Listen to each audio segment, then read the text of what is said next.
Hello, welcome to Scary Thoughts, Horror, Philosophy, Culture. I'm Mark Cate. And I'm Chad Lott. This is episode 100. This is our episode where we answer the question, what have we learned? So this being episode 100, which, did you think we'd get this far? Did you assume, like, what? At what point did you think, like, oh, this is going to run for a while? I guess pretty early on, you know, like it's something I enjoy doing. I enjoy hanging out with you. This is like a fun friendship for me. And like, to me, I was never in a band, but this is kind of gives me the feeling of what it might have been like to be in a band, to like commit to a creative project with somebody for a long time. I never really thought about how long or not long it would go. Yeah. Yeah, this is kind of amazing. 100 is a lot of episodes. Yeah. But real quick, you can email us at whattthe, WHATTHE, at scarythoughts.org. And this one, we're kind of freewheeling. This is really, you know, we got to episode 100, and we're going to sort of take stock and talk about what this podcast has been or could have been. And where do you want to start with this? Well, what it could have been, we for sure fucked up choosing horror. Like we definitely, as a niche, like we should have definitely gone with murder, just broadly murder. Like I think a murder podcast would have been more successful. Probably. Yeah. Although, I mean, to be fair, we didn't come at this thinking like, what would be successful? I mean, y'all can go listen to our early Who Are We episode. I think it was like number 10 or something. Yeah. That felt like such an achievement to be at podcast number 10. Like, oh my God, number 10. Yeah. Let's tell people why we're doing this. Yeah, like we need a mission statement. Yeah. But really, it was, without getting into the origin story too deeply, it was kind of basically we both liked Faculty of Horror back then, the podcast, and wished it was slightly more to our taste and decided to just do it ourselves. And so we did. That's all. Yeah, that's pretty, I mean, it's kind of funny. Like, I felt like I listened to a lot of Faculty Horror back then. I haven't listened to it in years. I really stopped. Yeah. No shade on them, but they really kind of slowly turned a corner into becoming a podcast that I'm no longer interested in. And it's good. It's not my thing anymore. I wouldn't say I turned away from it in any particular way. I just, as we met more horror podcasting people that kind of became our friends, like, I just listened to the Overlook Theater instead of Faculty of Horror. Right. You know, or Popcorn, Piss and Vinegar, which isn't a horror show, but it's a film show. In the limited amount of time I have in a week, it just fell off. Yeah, I guess for me, it's more that in the beginning, they were taking a more intellectual approach towards horror, and I feel like they started doing that less and less, or started becoming very basic about it. And I don't mean basic in the pejorative. I mean very like a 101 course over and over.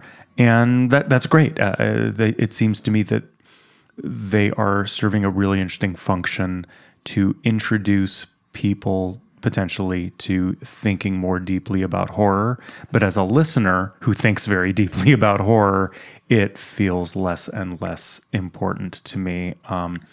Like, God bless them, but you know, maybe they're a gateway to something like us. I don't think we do outrageously heavy lifting necessarily, but I think we're... I think one of the differences like between their show, I mean, again, I haven't listened to it for a while. I still follow them on Instagram. Like I like their like Instagram content or whatever. Yeah. I mean, I'm, you know, even though I've been dismissive of it in the past, I sort of like the VHS goth thing, that scene a little bit. Like, I guess at first I was like, man, and now I realize I actually do kind of quite like a cool girl wearing a Chucky t-shirt and talking about what she likes. I mean, I guess I like it a lot more than I thought I did. Yeah. And I don't think we have hardly any listeners like that. Like, I don't think... None who've come forward. Yeah, like, I think, like, we have, like, one or two, like, Instagram friends or whatever that we followed, and they followed it back and comment every once in a while, but not really. I would say our audience is probably older, artistic, queer men is probably our largest, like, represented listeners. Yeah. And slightly younger synthesizer enthusiasts. That's another batch of people. Yeah. And then the smallest batch is high school friends of mine. I think that's like, those are our main audience members. Thanks, y'all. Yeah. Did you catch that, y'all? I did. Cultural appropriation is not appreciated.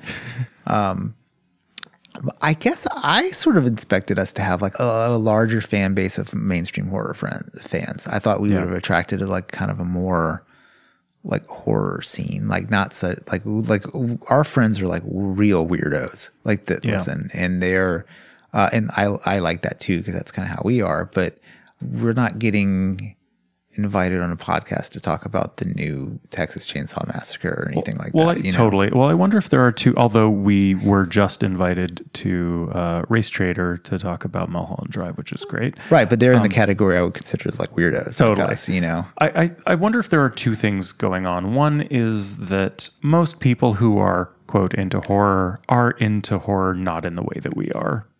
Mm-hmm. More generally, which is about like what's cool, what's new. I read Rue Morgue and I love all the sequels. Are you trying to start a podcast beef to increase our listenership? Sorry, is that what you're trying to do here? No, Jesus, it's true. There's a theme happening, and I apologize, but we're sort of not quite doing that. Like people who want to just jump on a podcast and listen to people talk about the latest Blumhouse film or TV show. Like you and I are just not interested in that so very much. Yeah. Also, the thing that most horror podcasts do is exactly the thing that I think you and I don't like in horror podcasts, which is conversations that are, I love that part when ... Oh my God. And there was that other part where ... I never care about people's favorite moments in movies. It's just I just saw the movie. I don't want to hear people I don't know rehash it for me. Right. It doesn't bring insight. I want insight. I want context. I want culture that surrounds these pieces of art. What are they doing? But it does seem that that's the majority of podcasts about horror, and possibly the majority of what people are looking for in horror podcasts. Yeah, and since we started, there has been an explosion in horror podcasts. For sure. I mean, I remember like looking around and thinking like, oh, this is a pretty empty lane. And now it's pretty full. And, no shade on anybody else except for our enemies that you've mentioned earlier, I guess. But, like I listened to a few shows here and there, and some of them are like really good. Like Evolution of Horror, I think it's a very solid one. It's really solid. And the spinoff, it's kind of, they share members, Final Girls. There are a lot of podcasts with variations of that as a title, but the one that's a spinoff of Evolution of Horror is very good. Yeah, I like some of the more maniacal ones too. Like there's one that's it's called The Losers Club, and it's only Stephen King. Oh, far out. And I think that there's something about that focus that can be kind of appealing, because I'm like, oh, if I really, like when It came out, I listened to their podcast because I knew they would be fucking super deep on it. And of course they were. So I thought that was kind of fun. But I also like don't tend to listen to, well, I guess I'm just not as invested in horror as I used to be. I realized when I was thinking about this episode, what I am invested in is the kind of people who would be invested in horror, is kind of a better way of saying it. Like when I was younger, if you saw somebody wearing an Evil Dead t-shirt, like it's pretty reasonably assured that you would probably be friends with that person. And it's almost like the culture of people that are interested in horror is kind of more appealing to me than horror movies themselves. Like, I mean, I can't remember the last horror movie that, like a Fangoria horror movie that I really liked. I mean, like I watched that Netflix Texas Chainsaw Massacre recently, and I was like, man, this is just fucking lame.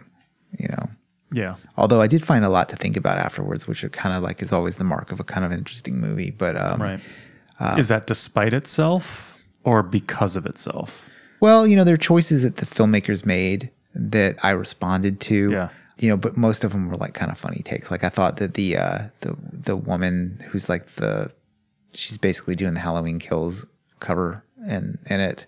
When she comes out and she's like, you don't remember me at all? Yeah. And she fails to like act, and then she gets everybody else killed because she like fails to act. It's like, oh, you had to be recognized like a fucking boomer for your efforts, like, so it felt like that sort of thing I thought about. And then that's the curse of thinking about things deeply like that, is like you end up like wasting time on nonsense. Like I should have just been thinking about Ulysses or something. I think the new Scream is legitimately great.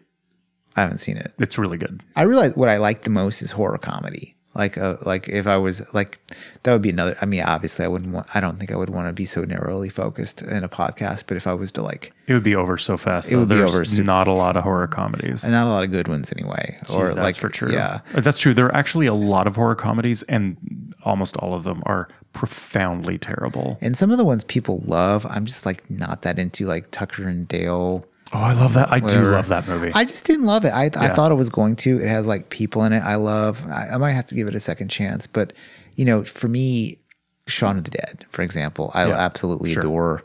And I realize, like, to me, that whole idea about like in the comedy of like Anthony Jeselnik, where it's like a terrible thing and a funny thing mixed together, and it's the shock and the delivery of the shock is so pleasing. Yeah. That's what I get out of horror comedy. And it also sort of reminds me of, like, my friends that are in horror movies that I grew up with are all pretty funny. And, you know, like there's this sort of like against the world humor that we all had. Yeah. Yeah. So I think you posed some suggestions of things we could cover for this episode as a way of looking at what the hell we've been doing for 99 episodes. And one of those things was talking about our favorite and least favorite episodes. Mm-hmm. Did you have a sort of thought about that? Yeah. So I would say it's not my least favorite episode, but it's my least favorite representation of myself is the Suspiria remake. I thought you and Monique were so on point about it, and I felt like on listening to it again, it's the closest I get. I'm never not embarrassed by it by any means, but I feel like I would be really sad if somebody listened to only that episode and thought that's how I thought about it, you know, or things in general. Like I was in a really cranky mood and just wasn't ready for that movie. And I think it's for sure the episode I'm the most wrong about. I agree. Yeah. And not as a read, but like you had a lot of really interesting observations in that episode, but I think your overall take was like, I actually appreciated, I think at some point we were talking about doing a reboot of the reboot of like redoing the episode about the reboot of Suspiria. Yeah, I can see that. What about your favorite? That's tough. Like that's a lot tougher. I think one of the most successful episodes is our World War Z episode. Yeah. Do you mean numbers wise? No. Because you know the numbers, I don't. Yeah. Basically, it's completely correlative with the box office take of the film. Like it's kind of actually weird. Like the more or like a hot Netflix movie. Like the closer we are to the release of something, like our Tiger King episode got like a lot of. How was our Bird Box episode? It was pretty decent. It fell off. Like that's the Netflix episodes over time will fall off. Whereas some other episodes are sort of more perennial, like I think our all-time most listened to episode is the True Detective episode. Season 1, yeah. Yeah, which is an episode that I like.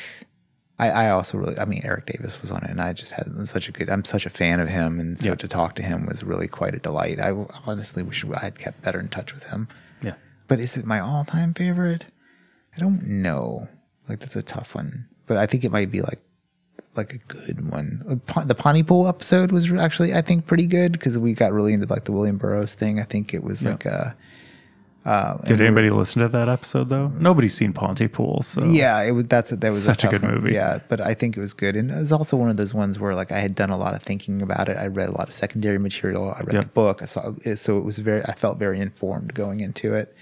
What about you? What was your least favorite episode? So, interpreting that question a few different ways, it's sort of one of my favorite episodes, but I feel like maybe you and I, when we decide what to cover, we often discuss like, nobody would listen to that, but we want to talk about it. But, you know, we do have people who listen to us, so maybe they'd be along for the ride or whatever. Or maybe people will come back to this episode in the future when they get around to the movie.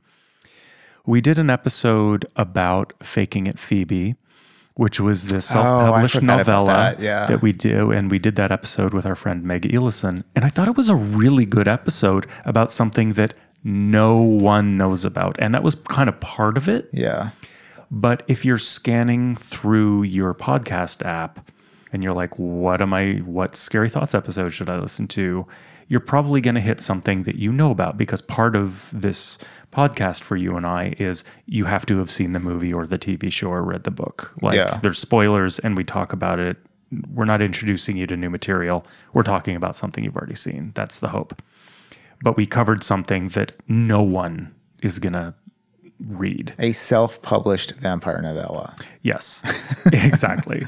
But I thought it was actually a really good episode because could be good for it's one of the few episodes where I was like, you don't actually need to know the material. We're actually talking about everything surrounding it. Yeah. So we talked a lot about the thing of self-publishing in genre fiction with Meg Illison, who knows that world very, very deeply. And I thought that was a really interesting episode that there's just no entry into for almost anybody. I remember thinking it was a little unfair of us too. I remember having two feelings about it. Like, we have essentially brought on an award-winning fantasy horror writer to kind of like, I didn't want it to be a critique, but it ended up being a critique. And I think I was the most critical, novella. Which I was the most unfair of the three of us. Yeah, and for me, I'm really into self-published fiction. I buy quite a bit of it, and not genre fiction stuff. I like really transgressive shit that people put out. Like, really into this like really fucked up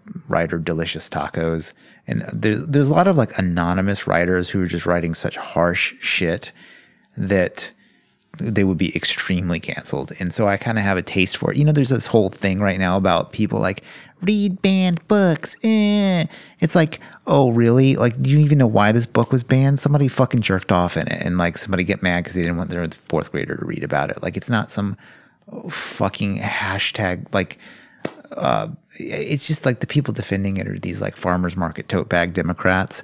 And it's like, you're not fucking literally defending democracy. You're just like, you're defending a normie book, and everybody fucking read the book. And the other one, like the bee that's been in my bonnet about this lately, is Mouse. Yeah. So Mouse it didn't get canceled. It was just not part of the reading curriculum. And look, I read Mouse. Like, I'm Jewish. I studied Mouse in college at Berkeley. You know, it was taught to us. And here's the couple things about Mouse. I know that no one who's talking about Mouse right now has fucking read it, because there's not a single op-ed about how one of the main characters is actually racist. Like, there's a fucking racist character in it, and like no one has mentioned it. So I can tell that no one's read this recently. Not that there's any problem with that character being racist. It kind of makes sense for the story, but like, I don't know. Anyway, the point is, I like self-published stuff, and I thought it was kind of unfair because I think that person followed us, the person who wrote it, and probably listened to that episode and was probably like, what the fuck, you know? Yeah. But almost nobody listened to the episode, so. Except the person we were talking about. I know, and it was sort of a waste of an appearance for Meg, I think. Like we should have had her on for something else. Like I really want to have her on to talk about something that she posts a bit, and I've heard her mention several times, and she mentioned in the live episode we did, which is like, Stephen King hates fat people. Like, I think is an idea for an episode. Like, it would be very interesting to hear that perspective, and, you know, it's something I never thought about, you know. And then as I reread some of his books, I was like, oh, I think she might be like, maybe he doesn't hate, but there's definitely like, it's a negative trait for him in a book. Right. Yeah. And it was something I wasn't aware of, and I like being made aware of things I wasn't aware of. Yeah. Yeah. As far as my favorite episode, I don't know that I have one in particular. I think I said recently that I recently applied to grad school, and part of my applying to grad school was the neurotic fear that someone on the panel or decision-making cabal for one of the schools I applied to, if they were to randomly listen to Scary Thoughts, what is the worst possible thing they could have heard in the, at that time, 98 episodes we had done. So I listened to almost every episode, and I pretty much stand by everything I've said. Mm-hmm. I think that sometimes tonally, if you're worried about my character, I certainly laugh at a lot of pretty dodgy things, but I don't think I actually said very much that I can't stand behind. Yeah. And I like making people laugh at dodgy stuff. Yeah. It's kind of my jam. It's very valuable. Yeah. So I sort of feel like a lot of my favorite episodes, like I love just the rapport you and I are able to generate just as a matter of course of doing it all this time. But I love the ones that we have people on. Like, I really sort of value the way you and I have a rhythm and then someone else sort of being in on that and us including them on sort of what we're doing. And I don't want to sort of like platform what we're doing as being this gelled thing, but like, you know, after 100 episodes, like we have a rhythm, we have a way of speaking about things and to one another. And it's interesting when other people come in, how do they float into it? How do their personalities play off of it? How do we make room for them despite the fact that you and I obviously have a rhythm? And I think it's also especially interesting. My wife, Monique, has been on 3 episodes, I think. But Monique and I have a real rhythm. Like Monique and I talk all the time about art. Like it's what we do. And so for her to come and be part of a conversation that you and I are having, like you and I are very good about talking about art, but Monique and I have been doing it for decades. Yeah. And I find it interesting to listen back to those episodes and listen to the way it sort of shifts back and forth, because you guys have a really good rapport about talking about shit too, despite the, you know, not having decades like me and years like you and I. Crystal, my wife, is always early on. She was always very curious how long Monique would let you hang out with me. Just for our listeners, Crystal and Monique have known each other longer than any of the 4 of us. Yeah. So that's hilarious. But, you know, we've had great, you know, Daniel Coffeen has been a great guest. Meg, Jeremy Lassen. Yeah, we've had some like really cool people. Like so many, they're not actually floating to my head so readily at the moment. I actually, despite what I know your opinion is, I loved doing our live episode at Borderlands Books. I think I enjoy talking in front of people publicly a little more than you, but I mean, that was fun to do. Yeah. Well, I thought like I was so uncomfortable doing it. I'm exceptionally comfortable talking in front of corporate offices. Like I'm like really good at it. Like I've talked in front of like hundreds of Whole Foods employees and shit about whatever nonsense I could come up with. And I love getting a laugh from a crowd. Like I kind of wish I had pursued stand-up comedy early on, not because I thought I would be famous or anything, but it's just fun to get a laugh out of a crowd. It feels really good, I think. Yeah. Earlier on, I think I had, especially back then, I think I had an idea that we would have sort of like more of an academic or sort of intellectual take on all this stuff. And I wasn't trying to be jokey early on. I think I wanted to be more serious, like very more like academic, Faculty of Horror style. Like I thought that was a direction for me. And I just felt like not good enough to do that in front of an audience, you know, like at that.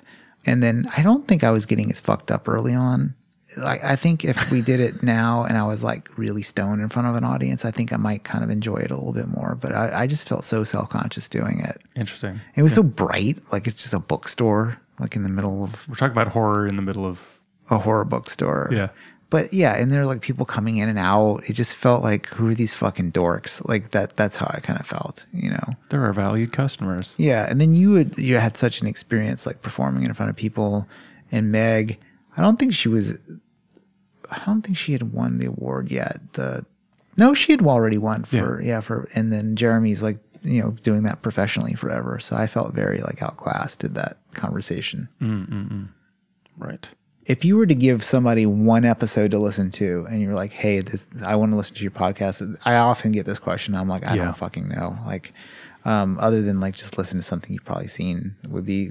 That's what I always say. I say like, cause you know, I work at a bar and, the podcast comes up. I try not to bring up the podcast. I'm not one of those people like, oh, I have a podcast. Like, of course you do. Duh. But, when it comes up and people are like, oh, I'm really into horror. What episode should I start with? Or I'm not into horror, but I want to hear your podcast. What do you recommend? Yeah, I always go just like, just go look at it. However you listen to podcasts, go find the first episode that's something you've seen. It doesn't matter. They're all the same, you know? I'm sure some of them are lesser in certain ways, but it's always just you and I doing this. Yeah. It's weird. Like, do you think our voices changed very much from the early episodes, like our tone and. I think I've always had this very soothing NPR voice, Chad. I'm not quite sure what you mean. Yeah. I feel like my voice has gotten raspy. I mean, it's from like a few years of like heavy weed smoking. I think I don't, but I didn't mean like our physical voices. I meant like our tone of the show. I'm not sure. Yeah. I think that I'm making assumptions, but probably at the very beginning, we were like trying to feel it out. Mm-hmm. And now we're not. We can just switch on the computer and talk. I don't know. Yeah. You also posed the question of films we should have covered or things that were a waste of time. Mm-hmm. And I guess I mentioned the Faking It Phoebe independently published vampire novella. I think our Bird Box episode was good, but it does sort of fall into that. I do think it is worth talking about disposable horror products, even if it's entirely cynically. But speaking personally, I think I'm a little too cynical to a fault about a lot of things, and I don't necessarily need an excuse to be wholly cynical about more things. Right. Like covering something that like Don't Look Up, that episode. Like I was really fucking negative about that movie and I hated it. And I stand by that. I totally stand behind, I think, everything I said on that podcast. But like, I don't know that I need more excuses in my world to be especially salty about things because I think I'm already just a little too salty. Yeah, I kind of agree about basically anything that was on Netflix. I'm kind of like, okay, what a fucking waste of time. And every time I suggested something that we cover something on Netflix, it's purely because I was like more interested in like, oh, maybe people will have seen this and maybe more people will tune in or something like that. And so I think that's not a great motivation for an episode. I also feel like you talked about how you and Monique have that thing where you don't want to yuck each other's yum. Mm-hmm. I feel like when we take on a film that we don't like and kind of shit on it, there's invariably somebody who listens who's like, I actually fuck you guys. Or never that strongly, but like I feel like I don't want to like harsh people's enjoyment of things. No, totally. And I generally feel, like it's very clear for me around music, is I pretty much feel like in music journalism, there's no rules, but like, don't review things you don't like. Right, yeah. Review things you're invested in. And sometimes I think us reviewing, say, you and I reviewing Bird Box is not us being invested in Bird Box. It's you and I being invested in horror as a thing and wanting to defend good horror from shitty, cynical Netflix products kind of invading on what is otherwise like a sacred territory or something. Yeah. But then you and I doing that very thing, there's better uses of our time than being shitty about something that's shitty because it's easy and fun and it's almost punching down. No, not really. I don't know. Yeah, it's definitely not punching down because rich fucks make the things. So fuck totally, them, But I think it's like, lately I've been like really concerned with the idea of like, is my taste good? And what does that mean? Like, and if I spend time with shitty, premium, mediocre entertainment, like am I actually dulling my own sensibilities or whatever? Like I listen to, as I've listened to the Red Scare podcast, those are like cool girls in New York, and like mean cool girls in New York have like these elevated aesthetic tastes that, somebody like me, like from the South, who was always sort of like, I guess like I've never just trusted my own like ability to discern if something was really good in a weird way. Like, I don't know. Like I there's things I like, but I feel like I wish I just had naturally better tastes kind of, like for example, I listened to their review of The Joker. And I was like, and it was like basically the opposite of like how I talked about The Joker. And I was like, oh, do I have bad taste because I liked the Scorsese ripoff that's based on a fucking comic book, which is for fucking juveniles? I was like, oh man, maybe I do suck. And then because I agreed with like the things that Daniel Coffeen liked about it and things you liked about it, but I was very compelled by like this sort of like esthete haterade that was being poured on it. And I was like, oh, and I don't want to like shit on something like they did, but I want to be able to like do the opposite, which is like, here is this fucking great thing that might be challenging to appreciate, and I want to make a case for it. Yeah. You know? Yeah, which brings us back to the Pontypool episode, which can be difficult if people haven't seen the damn thing. Right. If the only advocacy you can get for people to see it in the first place is to have it in the list of episodes that you've done and hope people go, oh, they covered this, I'll go watch it first. Yeah. Which is a bit of an ask in a world that is full of too much crap to watch already. Full of, you know, everybody's got 30 watch lists running at the same time. Yeah. And the other thing too is like I usually will watch something 2 or 3 times. So if we've chosen something that I'm going to hate, like fucking dude, it was so painful to watch Bird Box the second time. Like it was just nightmarish. Yeah. There's so many great things that we could watch. Any Hitchcock film we could cover. Somebody had asked about that on the last episode if we would do something like that. And then I was like, at first I was like, well, what am I going to add to this conversation? And then my next thought on it was, why wouldn't I add something to this conversation? Yeah. You know? Yeah. Great. Let's do a Hitchcock film. I'm totally game for that. Yeah. So as far as films we should have covered or should cover, I mean, what do you think about that question? I mean, I don't know if there's things we should have covered. I think there are things we should still cover. Right. That we haven't yet. Yeah, that's like, it's a little, well, okay, so a good example is Girl Walks Home Alone at Night. Yeah. I should have watched that way earlier, and we should have covered it way earlier. Because like, I think about it a lot, especially because when directors are pretty generous with interviews and things like that, like you end up with these artifacts, these art artifacts that are kind of interesting. Like I wish I had brought it up in our Race Trader episode about Mulholland Drive, because the question of like, why are there only white people in Mulholland Drive, basically? And, you know, does David Lynch need to like think about including race or whatever? And like, so an example of something that I thought was interesting was Lily Amanpour's second movie, Bad Batch. The black woman is killed by the white woman and she takes her child, and which is like pretty loaded if you're looking at it to be loaded, you know, and some woman stands up and questions her about it. She's like, well, what did you mean by that? And so instead of being like, well, it's an interesting dynamic and it's open to interpretation, and I'm glad that you brought it up to think about it, I'd like everybody to think about it, she's like super defensive and basically like answers the question as poorly as you could probably answer it. And it ended up being like a minor news cycle thing for her during that film's launch. And so the way she responded to that film poorly really influenced like how I respond to questions. Obviously, I'm not defending a piece of art that I made, but I thought about like, what is the poor defensive way of answering this question? Like, so what other films would be like that? Like Midsummer might be an example of something we should have probably covered and watched earlier, especially because people always ask about it. Probably at this point, now it's the one that has been the most asked for that we haven't covered. Yeah. Probably, at least from my ears.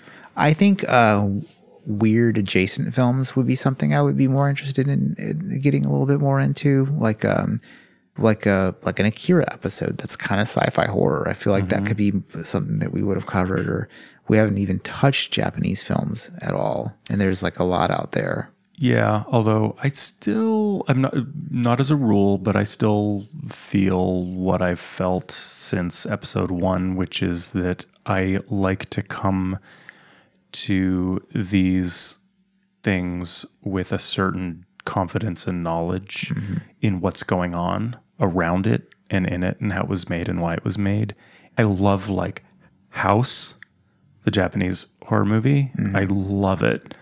I don't know what to say about it because I don't understand where it's coming from. Well, all I can do is marvel at it, you know? Yeah. Well, I think at this point in our show, like people aren't really like coming to it for our expertise. They're coming to it because there's sort of like a parasocial relationship. And so I think just... Wait, they don't want my expertise? I mean, I certainly don't. But also, like, how expert are we? You know what I mean? Like, very. You think? No. Yeah, that's yeah. So I think it's more about like, you know, what does a conversation about this thing between Chad and Mark sound like? Is more than like, here is somebody who has like a really well structured Marxist deconstruction of whatever. You know? Yeah. I would like to cover the beyond now that I think of it, and maybe get more into some more esoteric but genuinely loved cult movies. I would like to do more books. But nobody's going to listen to them. Nobody listens to them, and it's such a lift because I'll read the book like 2 or 3 times, you know, and it's like, I mean, it's something that a couple people like our buddy Dom has asked about, like, would we ever cover Blood Meridian? Because I never shut the fuck up about it. Like, I also feel like if we put a Blood Meridian episode out, people are freaks for that, and there's not a lot of video content for it. So if we ever did it as a video, I feel like people would find it. Yep. And it would be a big deal, which means we'd have to, I mean, I feel like I could probably do a pretty good job on it like right now. No doubt. But it needs more, you know. Like, right. There's like, I'd like to read all the secondary literature. Yeah. You know? Put that in the long queue. Yeah. Well, I think it should be stated that you and I really don't pay attention to metrics. I mean, obviously. but I think there's a fine balance. I mean, I've felt this way about doing music my whole life as well, is that part of me, I'm just going to do what I'm going to do. But there is a little part of me that doesn't want to completely alienate everybody. Something I really learned back when I was DJing a lot. I love Coil. I'm not going to play them for the dance floor. Right. You know, just because that's not how this works. Yeah. And there are lots of things I like. There are a lot of things that fit into this category of what we might cover on Scary Thoughts, but that doesn't mean that it's going to sort of be a return on investment. And by investment, I don't mean high numbers. I mean, I like when I'm able to talk to people about the things that I do. Like part of the reason why I make music and part of the reason why I make a podcast is because I love doing it and I love what it does outside of it. Like having further conversations and it piquing people's interest and they reflect it back to me. You know, like I don't just play music for people to praise me, but you know, I just played a show the other night and people really enjoyed it. And that feels great. Yeah. It really does. And it makes me want to do it more. But not so much that it purely dictates it, of course. Again, we're not looking at stats every episode trying to figure out how to maximize our listenership. So there's a balance. And so Blood Meridian might be worth doing just because it could come back to us in interesting ways. Yeah. Similar with The Beyond or something like that. Like a movie that there really is this... a lot of people are deeply invested in. It might be worth touching on other weird things that horror fans do know about, but that aren't really well known, like The Stuff or Society or something like that. Or something like the Nutshell Studies of Unexplained Death. I love that. But wait, do you have my copy? I think... Sorry, we should explain this for There's people. a copy of it at my house. It may be yours. Okay. But explain it. I mean, it's your book. So there was this artist. So I haven't seen it in a long time, perhaps because you borrowed it years ago. I don't remember. But there was this artist who basically did these dioramas for police investigations into murders. And so the police would be, and detectives would be investigating a murder, and there would be this artist who would create these dioramas of the murder scene to help them get their head around each individual case. And so it's this book that are these photographs of these dioramas of real murder cases. And they're super fascinating. They're like these little dollhouses of death, of real death. Yeah, I think it's like pretty cool. And, you know, even though it's a book, like there's a book called Death Scenes, a homicide detective scrapbook. Have you ever seen that book? I have, yeah. Yeah, I have that book. I had it in I got it in high school. And it's a reproduction of a homicide detective scrapbook, and he was a homicide detective in the 40s and 50s. And it is just full of the most gruesome gore mayhem you've ever seen. And the foreword of the book has been very inspiring, or not inspiring, but informing to me throughout my life, which is the person, they put out the book because they wanted people to know that there were never any good old days. And that's an idea that stuck with me, and I think really inoculated me against a lot of like traditional living fantasies and things, you know, like when people talk about like Paleolithic diets and shit like that, like the idea that there was like this previous era, or like that journalism had a golden age or anything like that. It's not true. Like there's never been a utopic past for humans. And then the absolute mayhem in this book really illustrates it. And some of the photos are just beautiful. Like I love like the clothing of LA Confidential, you know, and then this is just basically like best gore, but LA Confidential looking, you know, Yeah. like Black Dahlia murder type shit. Yep.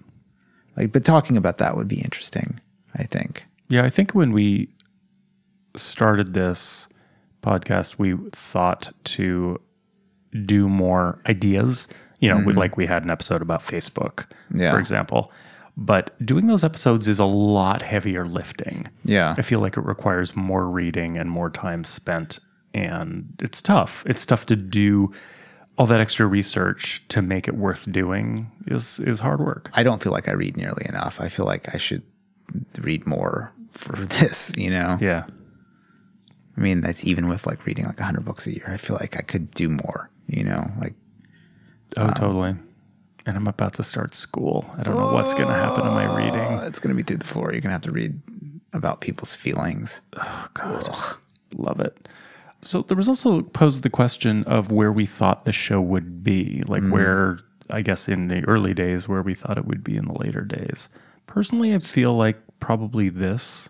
I don't think I thought forward to it being very different. I think at certain points we had certain ambitions about like merch and going to conventions and stuff like that. And like, who knows how much COVID affected that, but I kind of thought like we would, obviously the Overlook guys asked if we would do something for the Unnamed Footage Festival. So like, it's not like we're like outside of any involvement with things, but I don't know. Like I kind of thought like my dream was like a panel that hardly anybody went to at Comic-Con was kind of what I was thinking. Right. You know, like that was kind of my aspiration for the show, for certainly not financial, but like I thought it would be an opportunity to move us into like conversation with more people who are kind of doing a similar thing. And it kind of has, you know. Kind of has. Yeah. But that group of people are not rich and famous. Well, I think that this podcast is really fun to do, and we've been very consistent about it, but you and I have ambitions already outside of this podcast. Yeah. Like you are very serious about work. All of my ambitions are wrapped up in music, and it's hard for me to then also add on to that, trying to make a podcast bigger, whatever the fuck that means, especially when knowing very well that the curve on podcast success, whatever that means, is incredibly steep. Yeah. Something else that's happened, and it's been more of a broader phenomenon since we started, was like big money corporate podcasts have really started to push smaller podcasts out. So it's like, if you're listening to, like if you're into horror, there's 10 podcasts with really famous people hosting. So like to find like an indie podcast like ours, I think is going to be, you're definitely not going to find it algorithmically, but also like, I like our show quite a bit. Like I think like it's exactly the kind of show I would want to listen to, which I think is a mark of success in its own. Years ago, I'd read this book that Seth Godin, this kind of marketing cornball, put out. And it was back when blogging was still sort of like a viable path to like readership and whatever. And his whole thing was like, you just pick a lane and you just write every day. And in a year, you're going to have success. And for some reason, I was like, oh man, sounds so true. I'd seen so many examples of it and like no one's consistent. So I wrote like 1,000 words every single day for a whole year and published every single day. And it was kind of like in the lead up to Trump's election and all that stuff. And I was kind of like right about Trump, being elected, and people thought I was a fucking moron because I didn't support him. I was just like, what's the worst possible case? This, of course it's going to go that way. And then I wrote it for a whole year and nobody gave a fuck. And I was like, oh, well, this is not true. And so then I had to think about like, maybe I'm just not that good at this. Maybe like it's too singular. It's whatever it is, people are not buying it. And so I didn't expect to like do 100 episodes of this and be like, my favorite murder famous or anything like that. But it would have been nice. Yeah, totally. Because what could be more fun than getting paid to just talk to your friend? Like it's the fucking best life possible. Fully. What do you think of the whole horror podcasting scene? Whatever that means. I don't know if it's a scene or many scenes, or if there's no scene, it's just a lot of independent people. I think we often compare podcasting in many ways to like being in a punk band. There's the DIY thing, and then there's the major labels, and it's all of it. But ultimately it comes down to like, yeah, you get together with your friends and you do this thing, and it's totally DIY, and you can connect with other people so easily. It's very horizontal. So much of it is very horizontal. But a weird difference between, of course, podcasting and being in a punk band is being in a punk band, especially used to be. You can get laid. Yeah. I don't think podcasting is about getting laid. Ugh. It's pretty sexless. Yeah. But being in a band is about performing live, usually, especially punk band. Whereas podcasting is mostly like, most podcasts are exactly this. Two dudes sitting in a room hoping other people will listen. And those other people mostly don't respond, which is very different from being at the local all ages venue and playing in front of a crowd. Yeah.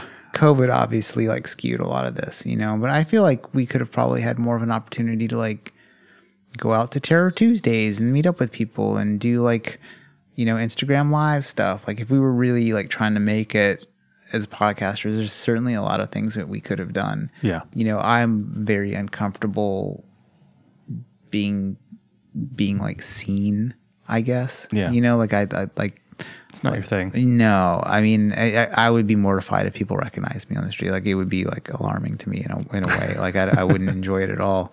But I also feel like audio is inferior to video. It's why we have, I don't know, like 600, 700 people on Instagram. A girl doing a cute dance with her thrifted Hellraiser collection is just naturally more appealing. It's interesting. I've seen like Bookstagram has really stepped up a lot lately, like people doing really interesting videos and things like that. So I think if we wanted to go like bigger and bolder, it would involve like more production, doing some sort of video thing, and probably integrating ourselves into like more like local thing. I think one thing I was very surprised about our show is people often refer to us as a Bay Area, ultra local Bay Area podcast. Like Lord Battle has mentioned that before. He's like, I love that you guys talk about El Farlito or whatever and stuff. And then I've gotten messages on Instagram from people, quite a few people who are like, oh, I moved away from the Bay Area and I really miss hearing people talk about that stuff. And it's like, I didn't realize like how rooted in place the show is. We do get emails and Instagram messages from people all over the world, which is crazy. It's weird. Yeah. Kind of love it. Yeah. I mean, I think the whole horror podcasting scene is really fascinating because obviously part of the history of horror cinema in particular, but definitely literature, all of it. It's been genre, it's been niche, it's been so much a part of it has been building these cultures, whether it's around Fangoria or conferences or meetups or tape trading or whatever. It's really uniquely nurtured by obsessives. Yeah. And it is true that there were fewer when we started than now. And it's funny, you and I, at least off mic, sort of, often talk disparagingly about, especially in the early days, we'd be like, yeah, I keep looking for other podcasts that are like ours, and mostly it's just terrible. But I do love that they're out there, if that makes sense. So I don't want to be... I have a similar thought, but it might be a little bit more positive than your thought, which is like, I feel like early on, there was a lot of like open mic dude bro comic types talking about horror. I think that's changed quite a bit. I think there's like a lot of really good, smart, there's still that out there, right? Like people who just like, it's almost like they're trying to do more of a, how did this get made? Right. But horror, like, so it's like, there's just a tone to it I don't like. It's like Come Town for Horror or something like that. It's just, I just don't like it. But I think that there's like so many more super smart, interesting people talking about horror on podcasts now. And I'm totally in favor of it. I think it's great. Yeah. I think it's cool that all these people are out there doing it. And just like horror in general, like it's kind of all better than it used to be, like in some ways. So yeah, I don't lament there being more horror podcasts by any means. Oh, totally. Yeah. So one other little thing you suggested we discuss is where we are in our lives now versus episode number 1. Oh, interesting. Yeah, because a lot has happened. Well, especially for me.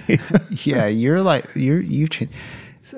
I guess my life has changed quite a bit too. Because when we started, I was still working in Whole Foods as a copywriter, and I was really feeling like the decline of like the natural food scene. And, you know, it was something I really, really believed in that just didn't make it in the way I thought it was going to make it. Like, to me, Amazon buying Whole Foods was like a huge fuck you to organic food and food culture, like as a whole. Like and now, like, I'll watch, you know, a lot of exercise and diet videos. People don't care about fucking local food anymore at all. Like, they could give us a fuck. And it's been really sad, like, to see, like, you know, like carnivore diet people talking about the cheapest cuts at Costco. Like, it's kind of a bummer to me. And I spent so much time thinking about, like, you know, farm rate, you know, grass-fed organic farms and shit like that. And then I moved into tech, and which was like, you know, I've never been more financially secure in my life. I spent like my first 15, 16 years in the Bay Area totally poor. And now, like, I can kind of afford, it's interesting now that I can afford to be here. It sucks to be here, which it feels very bittersweet, you know, like, and also the industry that I'm involved in kind of made it suck to be here. So it's kind of, it's like, I don't know what to think about it, but I think I've like really focused on my career a lot and have been like pretty well rewarded for it. And I'm getting even better at it, which is kind of fun. But yeah, it's weird for me to even like talk about like, oh, like I like this corporate career is like what makes me really happy in my life. It's bizarre. Sorry to interrupt really quick.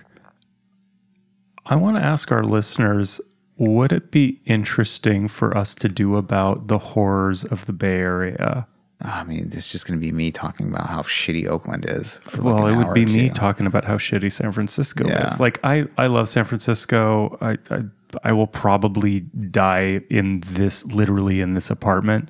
But yeah, you know what? Actually, that might be exactly what we were discussing earlier, where like, do I really need more opportunities to complain about something? Yeah. But is that just, I don't know. I mean, I don't think we need to do a whole episode about it, but like, I think it kind of like ties into what we're talking about, where we were versus where we are now. And, you know, I had just moved to Oakland when we moved over there, and it felt like really open to possibilities. I was like, oh, the weather is really enjoyable. And I was, you know, I met all my neighbors, and they were so much more friendly than the people in San Francisco. And I've just seen the city itself just decline in the last few years, and it's been kind of a bummer. And like, and it doesn't seem like there's not a thing I could do about it. Like, you know, like I'm not really like politically aligned with the people who have like political power in the city, so it's like, you know, that's not going to be a route to do anything. It's like I'll go clean up garbage outside my house, and then the next day there's just as much garbage everywhere. So it just feels pointless sometimes. Is it like half needles?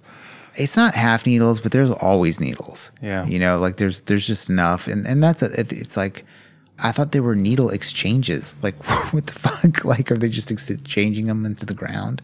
I think the other thing too is like, the pandemic certainly has hurt things, but like every service I've gotten, and like you can go get your shoes fixed, go to a restaurant, get a fucking heater put in your place like I just went through. Everything seems just like not very well done. It's like people just don't give a fuck to do a good job about anything over there. And I'm not like a born and raised person there. So like the sort of like natural Oakland culture, people who are like from there, like I don't have a connection to that level of pride. And it's certainly, there's like New Orleans, I'm sure, but I just can't think of anything in Oakland that I could do there that I couldn't do better someplace else. Yeah. And like, I'm sure there's people who live in Oakland listening to this who are fucking furious about what I'm saying, but it's just like, it's just not for me. You know, like I've had multiple times, like people like running up on me, like outside our house. Like I have these like stupid expensive dogs, and I have weird run-ins with people about them all the time. And it's like, it's just a matter of time before I have to shoot somebody. You know, it's, you know, not cool. And then because you can't get a fucking concealed carry permit in Alameda, I will do 2 years in jail because of that, you know. Like, I don't know. It stresses me out. Wow, this is mapped out, huh? Yeah. Like, it's like, I'm not saying I carry a pistol in Oakland, but if I did, it would be fucking a point of stress for me. You know? Wow, I didn't realize carrying a weapon would be so stressful. Not in the South. It fucking feels great in the South. God. I'd like Mexican carried my Glock, and it was no big deal. Just so people know, that's not a racist term.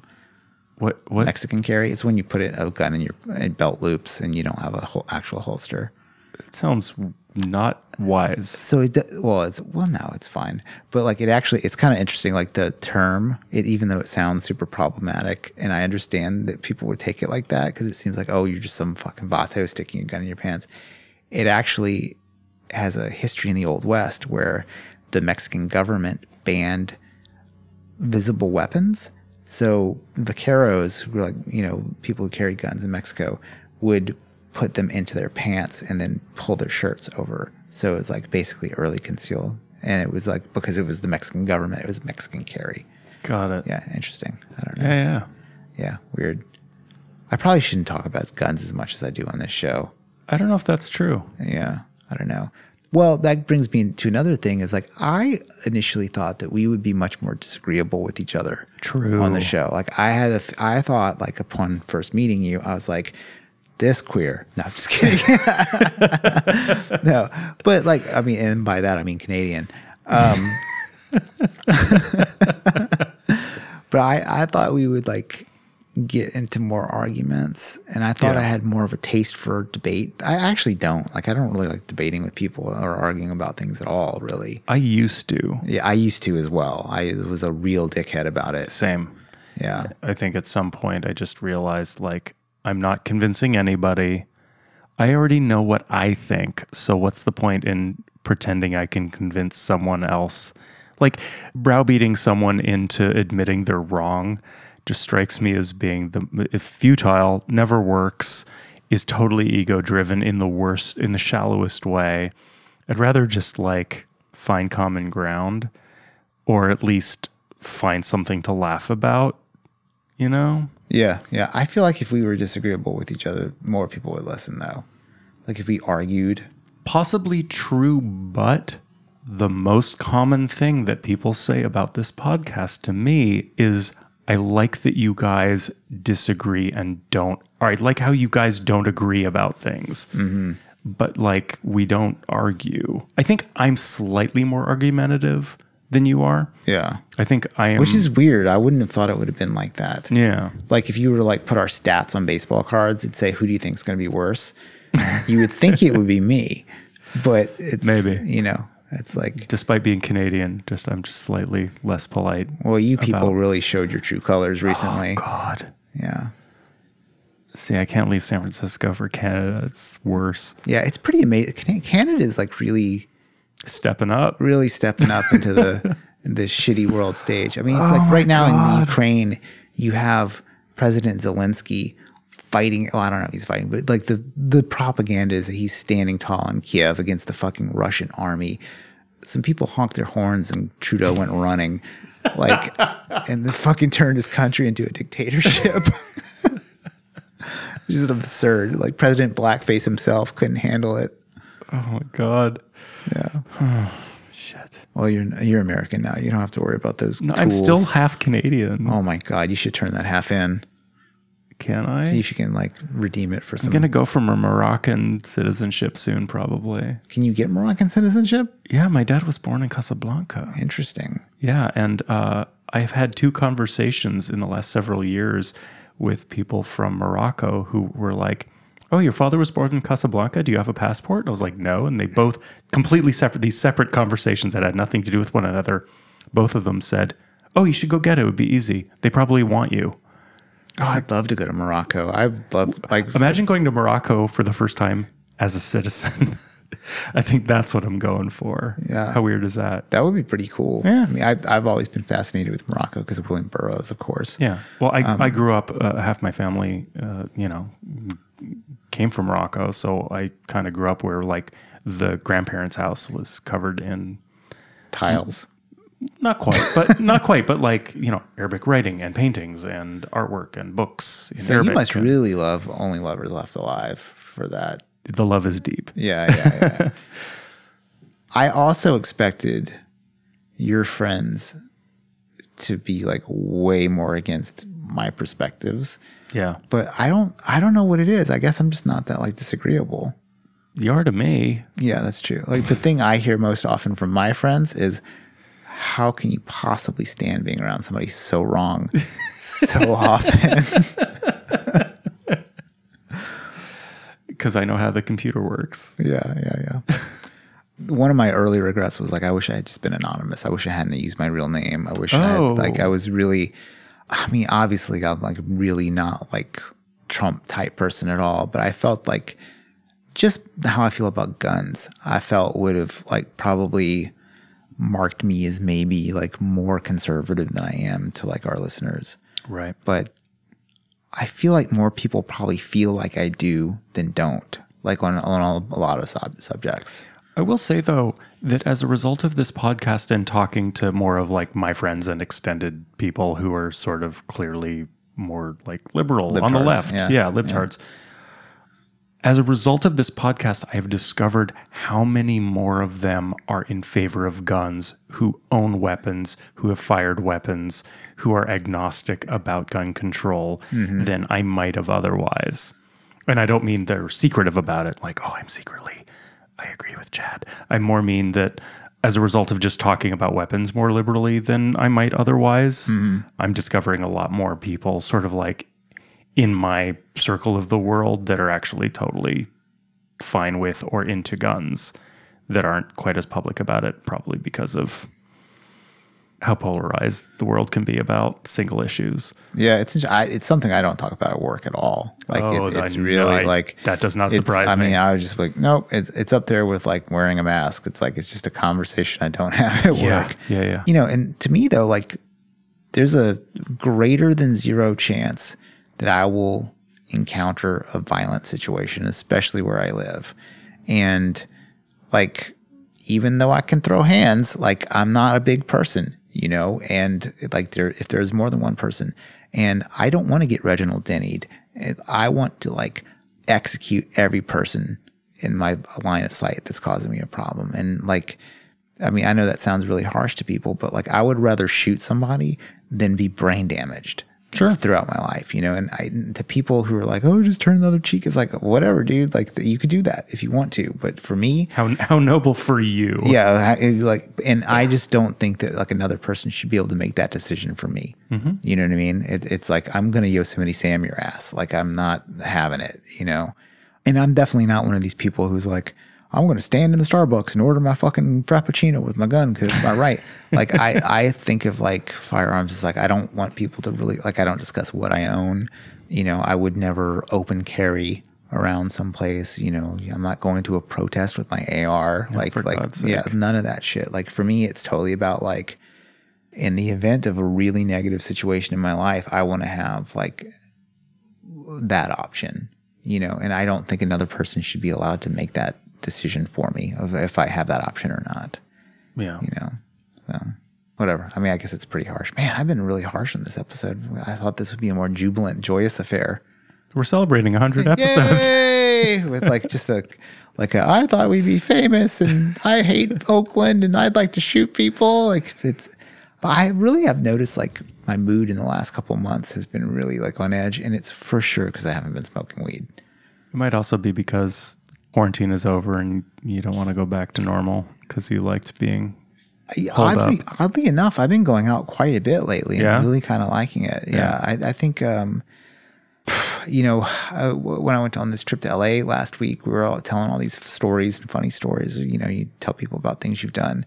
And like, I don't have any funny stories recently. You know, like I haven't done anything real. Like the podcast is probably the most interesting thing I do. And ultimately it's like, I watched a thing and now I'm talking about it. Yeah. You know, it's so totally. I feel like you need to get out there. And I was watching one of these like that guy Andrew Cobra Tate. You know, he's like one of these manosphere sort of guy. He's like I think to me he's a comedic character. Like it's like a Borat character to me. He might really mean what he's saying, but to me it's so fucking absurd and funny that he's like giving advice on how to like move to Romania and get bitches or whatever. It's so fucking crazy to me. Wait, is he the I don't read books guy? Yes, he's the I don't read books guy. And oh my God, him. And did you watch that video? Yeah, you sent it to me. Okay, so like so this guy Andrew Cope-Tate, if you want an introduction to him, there's an interview with him on Tom Skura and Christina Pazinski's podcast, Your Mom's House, and it is so fucking funny. I'm convinced it's an act, but he's also part of this like manosphere scene where it's like these loser men are trying to learn how to be real men, real alphas, and all that dumb shit. You join their fucking mastermind for $50 a month. It's clearly a scam, but wow. But every once in a while, these fucking weirdos, because they're so extreme, have a piece of extremely good advice. And one of the things he talked about, which really hit home to me, he was like, the reason why your wife doesn't like you, he's just speaking to the audience, not me particularly. He's like, the reason why your wife and your girlfriend don't like you because you're fucking boring. He's like, you don't have anything to tell them when you come home, and because you're fucking boring. He's like, you just watch Netflix and you fucking eat pizza. And I was like, oh my God, I feel seen, you know? he's like, and then he had this piece of advice. He's like, get on a fucking train. He's like, I can't remember where, but it was basically like someplace where you could take a train from point A to point B, and point B was Vietnam, like whatever famous train that is. He's like, bring a backpack and nothing else. Go get on that train, and you can at least have some fucking stories.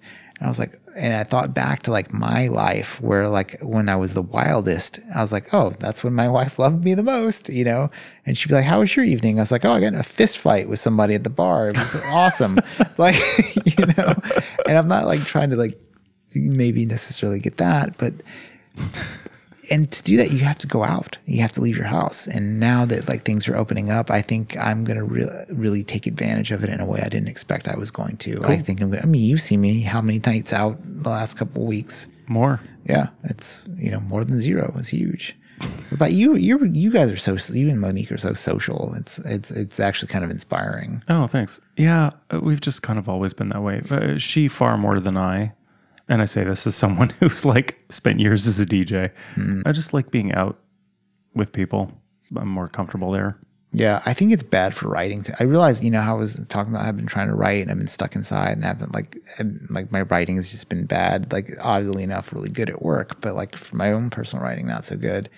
I just haven't been doing anything. And the guys don't read books thing was also kind of inspiring because I was like, I've read literally hundreds of books since quarantine started. And so the fuck what? So what? Like I can repeat some stupid fucking fact about whatever. Or like I read Otessa Moshfegh and loved it. Now I can talk to somebody else who goes, I like that book too. Me too. And that's it. You know, that's the whole thing. Whereas like, well, you know, it reminds me of two things. One is we've had this conversation about being a writer as being a social thing. But we were talking about Meg Gillison in particular, like, oh, she's a very social person and writes a lot. Yeah. That says something. She has discipline, but is also out there like feeding herself with people and ideas. But it also just sort of reminds me of when I think of most of my favorite art and music, it's usually tied to a very social circle that is sometimes hard to reconcile. Like, let's say, I don't know what you think of them, but like Velvet Underground. Yeah. Like, I love them. I think they're great. They're great. But when you learn about Velvet Underground, it's like, yeah, and they used to go to this bar all the time and they were so social and this person did this and this person did this. And you're like, wait, where's all this time? Weren't they just rehearsing 12 hours a day, 7 days a week? The answer is no. They were living these incredibly weird lives and going into the studio and feeding it into their art. And I think there's a lot to be said for that. There's always that fucking annoying metric of Stephen King, you know, and his voluminous output. But I don't think that's a very useful metric to think about how to be an artist or how to be a writer in particular. Right. I think it's, well, whatever works for you is whatever works for you. I think that's the most important thing. But also, like, yeah, you want to be a really good writer, go do so. I mean, fuck, okay, Monique is in the next room. She just published a book. We've talked about it on the podcast before, but like, it's been out not even a month. It's already in its 5th printing. People are totally loving it. It took her a long time to write, but it's completely predicated on the fact that she's lived this really, really interesting life and got to feed it into a book. Yeah, totally. She didn't spend the last 20 years hiding in front of a laptop trying to become a writer. She was out there living a life. That's what I did. And then, anyway, you know what I mean? Again, whatever works for whoever you are, but there's a lot to be said for like, yeah, go find something, go see what's out there. It's a big, gorgeous, beautiful, chaotic world. Yeah. It's partially like, I mean, obviously, you know, wherever you go, there you are, to quote Buckaroo Banzai. Yes. But part of the reason why I want to move to LA so bad is like, you know, just when I was, you know, prepping for Mulholland Drive, they were talking about like, somebody said, oh, to drive Mulholland Drive at night is a really interesting experience. I was like, I've done that. It's great. I thought like LA is just built for that, yeah. you know? And so I'd like to go there and just start exploring and just really, and so I had a friend who, became a Buddhist, and he got really into like Buddhism to the point where he wanted to go to like live in a monastery and shit like that. And he'd like take a vow of poverty and the whole thing. And he had a teacher here in the East Bay, and basically he was like, getting to Tibet or wherever the fuck he wanted to go was not really realistic, and he was really bummed about it. And his teacher was like, you could just do this here. You know, it's kind of like the office space thing. I was like, you know, you could just be broke for free, you know, or like if you don't want to do nothing, you can just do that without a job, like my cousin or whatever. So it's like, oh, maybe like I should just go out and explore Oakland. But every interaction, I'm like, there's not anything I want here. Like, I think if I was younger and into like graffiti and things like that, like more the art that's ascendant here, I would be into it. But I'm so enamored by movies that LA just seems like the spot that I want to be. Yeah. You know, and then working on that commercial shoot a couple weeks ago was really inspiring to me, just seeing everybody like running around and being so good at their jobs, and, you know, a dude in a Utila kilt holding a fucking sound mic. I mean, it's weird in all the right ways. Yeah. But I want to make a plan to sort of get out. But like, I hate that it's so bar oriented. You know what I mean? It's like yes. Like one of the things I liked about bartending, one of the few things, was I would have my whole day to explore. And so I did a lot of like day exploring in San Francisco and walking around, and it was really fun. And I just don't like going out at night because like there's fucked up people out at night, you know? Yeah. And it's like, I think that LA has always had this. Although there is the dark nightlife of LA, unquestionably, mm-hmm.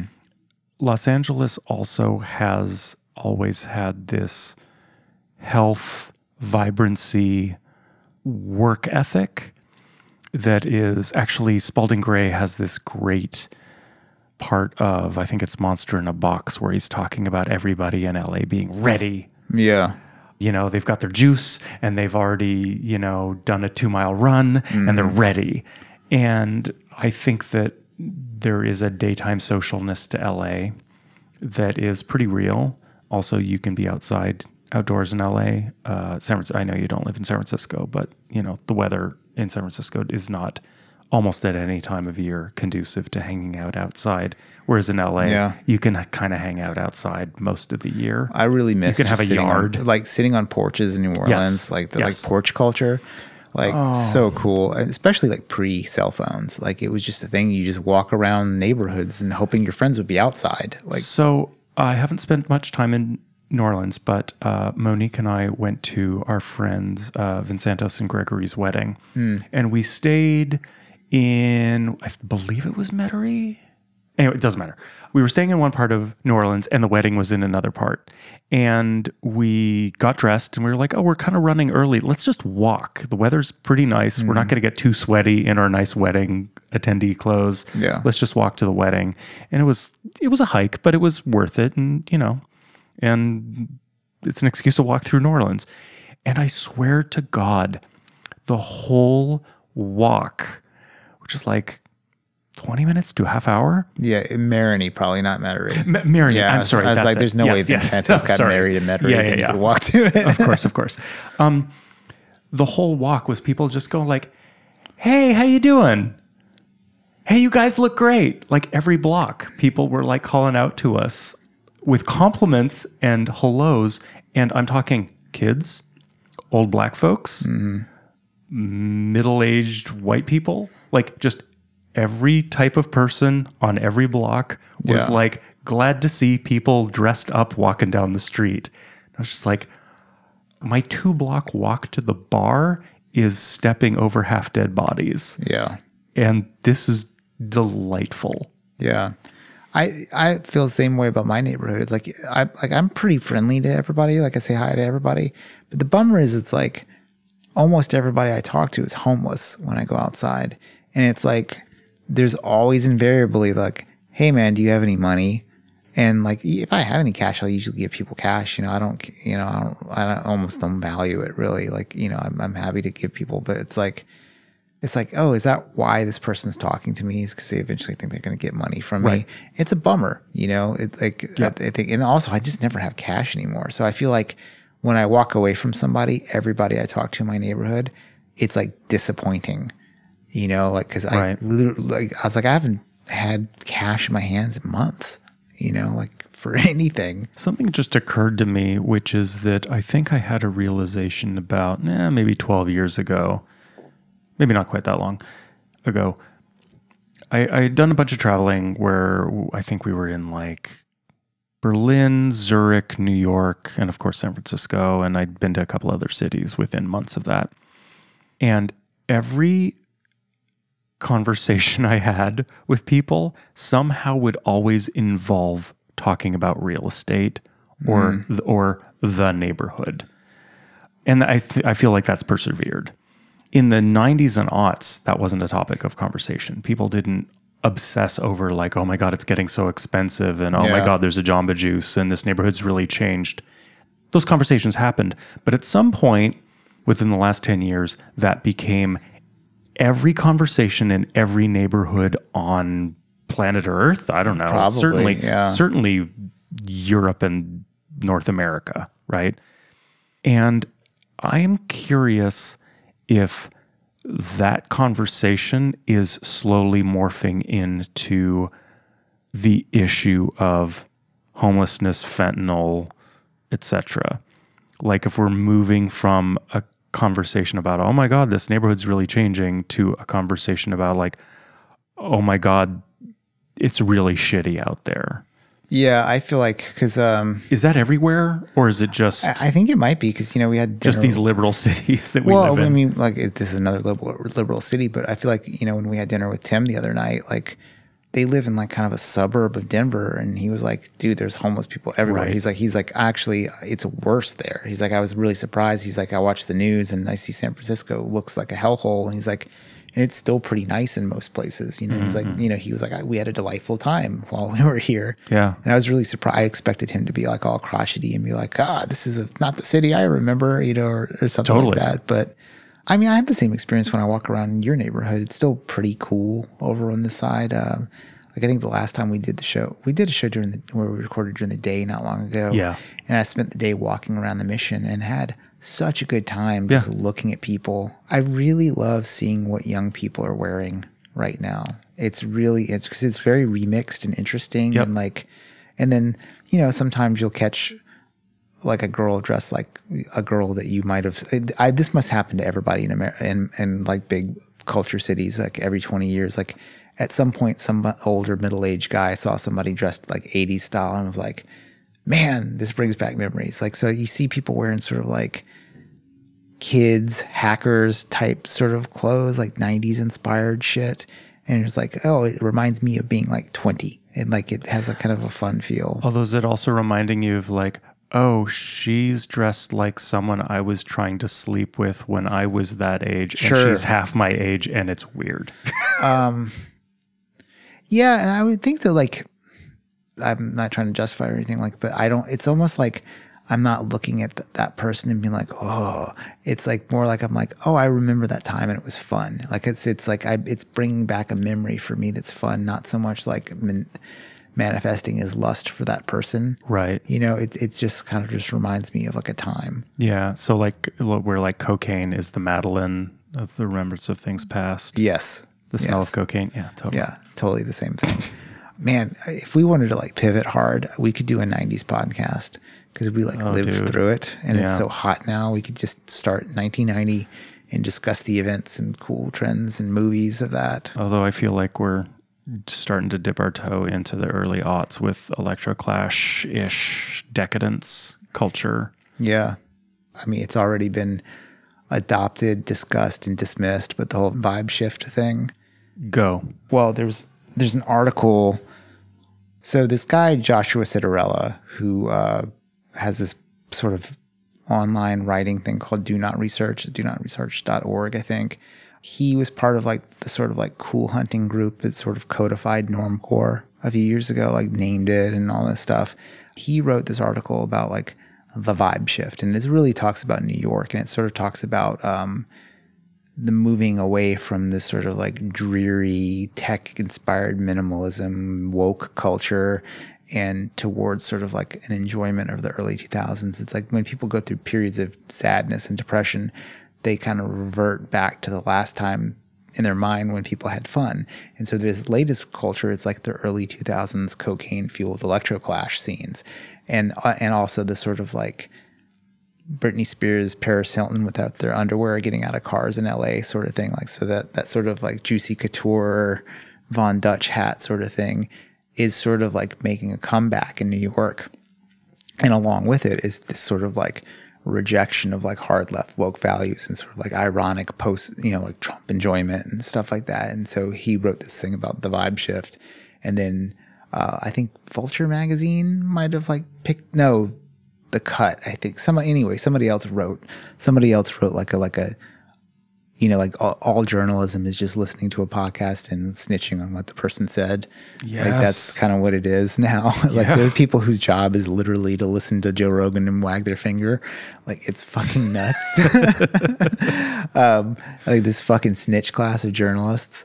It's not cancel culture, it's snitch culture. Yeah, it's snitch culture at this point, So the vibe shift, and part of it is just, it's sort of a rebranded like trend report, sort of, and the trend report is saying the early 2000s are back, baby. And like, dressing like the Strokes or like shiny sort of Paris Hilton-y fashion. It's interesting because those things were very not together back then. You know what I mean? Like if you were like a Paris Hilton person, you were not a Strokes person. But in the reformulation of all this, it's kind of mixed together. So you're going to see like probably a couple of like a guy dressed like a Brooklyn dirtbag with his like Paris Hilton-y girlfriend. Yes. And they're going to be in much better physical shape than they were back then. Right. So it's going to be like a weirder, hotter, like, like there's like a sort of return to Jinko rave culture, but everybody's fitter now than they used to be and have like access to better like makeup tutorials. So like the reformulation of that culture sort of looks cooler now than it did back then, in my opinion. We were talking about this earlier off mic, but the festival techno scene in America, the whole EDM explosion is definitely reflective of first era rave culture and definitely took MDMA with it. But I wonder if, because we're now in an era where drugs are cut with fentanyl, and obviously that doesn't seem to be a huge deterrent for so many people. So many people are dying of fentanyl overdoses. Obviously, fentanyl is not the biggest deterrent for people, but I suspect that will shift.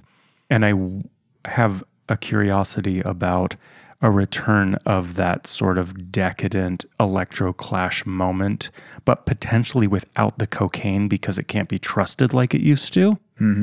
If cocaine risks death, unlike to the degree that it used to. Yeah. What does like that sort of like electroclash moment revisited look like in terms of the drugs that would fuel it if it can't do powdered?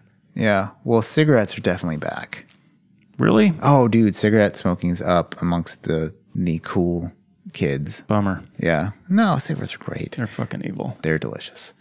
But I think, what about ketamine? I see people talking about ketamine a lot. Like, I feel like that best, might, but it's definitely not going to fuel that type of decadence. Ketamine was definitely around pretty big in the tech house moment. But again, it's a powder. It's a white powder. It's really easy to doctor with fentanyl. Yeah. So it's another potential death risk. I'm sure part of every young person's culture is staying up all night and talking to people and having hilarious conversations or, hookups or whatever. I feel like Adderall is so much more available now than it used to be. You know, Duncan Trussell has that comment, like Adderall is as if scientists took cocaine and said, I think we can make this better. Oh, wow. I always think about that Leftover Crack Singer's statement about drugs, how he said like part of the Leftover what? There's a band Leftover Crack. It's like a terrible crust punk, shitty New York band. But I somehow found myself watching an interview with the lead singer about drugs. And he was like, oh, you know, he's like, people always talk about how bad drugs are. He's like, but drugs are ultimately really fun. And he's like, that's kind of the reason why people do them. He's like, and getting drugs is like your own little mini D&D adventure. He's like, you go out, you have a quest, you get the thing, you come back, you enjoy it. And I was like, that's actually pretty true. Yep. You know, it's pretty, you know, like obviously if you're white, it's way less fraught. But, you know, to go out to Dalva or whatever bar in the Mission and buy drugs, or the 500 Club, and you know your guy would be there, and like it was like fun to do like a little transaction and then run off into the night, and you know. Oh, did I ever tell you about? So I work at this bar that it has been a bar for over 100 years, and sometimes it hasn't been cleaned in 50. Apparently, by the look of it. Oh my god. It's tough. That aspect of working there is tough, but whatever. So I was working the door there once. This was like 4 years ago, and this really elderly Latino man, like in a suit, like kind of a small fedora, walking with a cane, really slow down the sidewalk. And he does sort of like a double take, but in slow motion because he's not moving that fast, you know? It's not like he was running by and did a double take. But he looks at me, takes another couple of steps, looks at me, and then starts walking towards me slowly. And he comes up and he leans into my ear and goes, I used to buy cocaine here in the 70s. Oh, what a hero. Oh, God. Yeah, when I worked at Rich Street, when I first started working there at 330 Rich Street, which some of our listeners will be familiar with, was this club. Everybody sold coke. Like everybody that worked there did. They either sold coke or weed. Like it was. What years was this? Maybe 2000 to on. Yeah. You know. Okay. Yeah. So, and like you know, like people went to jail and shit. Like I mean, it was kind of a mess.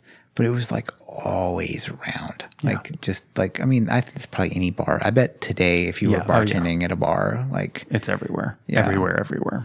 Yeah, it's funny. Like I rarely go to bars, but it's something I'm so intimately familiar with. Like, you know, like it was interesting seeing your show, just watching the bar staff. Like whenever I go to bars or restaurants, I watch the staff a lot because it makes me think about like, you know, what it was like to do that. And I'm not trying to like watch them work or anything like that. I just like catching like, you know, the barback flirting with the hostess or whatever, you know, just stuff like that. I find it really fascinating to watch people.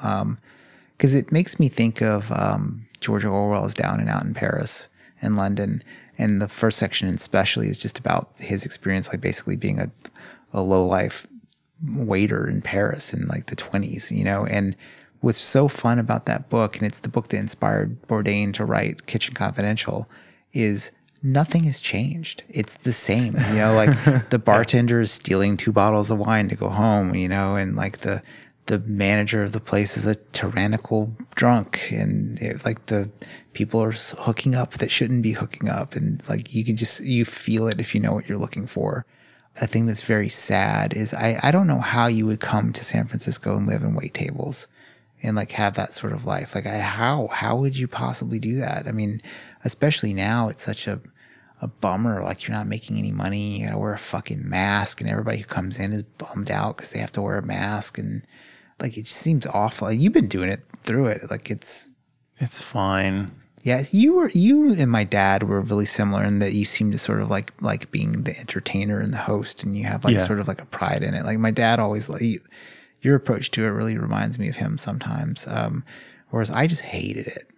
Like I just hated everything because I have like kind of bad social anxiety. So like to be like the person who everybody's coming up to was just like a nightmare for me. So I would be so anxious every night I worked, and I would always feel like if I fell behind, I would be like a loser. So I was like obsessed with being fast. So I was like a really fast I was incredibly fast. That's interesting. I have a friend who's a bartender, and she obviously had a break during COVID and came back, you know, still a bartender. And she's like, I had a conversation with her and she's like, I didn't realize how bad my social anxiety was until I had a break from actually having to deal with all these people. Mm-hmm. And then, you know, because I was just in such a rhythm and just had to get over it. And then I had a break and realized like, oh my God, it actually is a serious tax on my health. And now I have to really actually deal with it as a thing that is part of my life so that I can continue to do this as my work. Yeah. Yeah. I mean, do you guys have much violence at your bar? Almost none. Yeah. See, like Rich Street was like a constant. Yeah. It was like a war. Yeah. And to sort of like be a pussy. And that's like, I mean, I don't mean like I'm just saying how, you know, the parlance of the times, yes, you know, but like if somebody got in your face and you didn't get in their face and you weren't willing to fight them, you were a pussy. And it would mean that your time there would not be fun. Like it was like prison rules.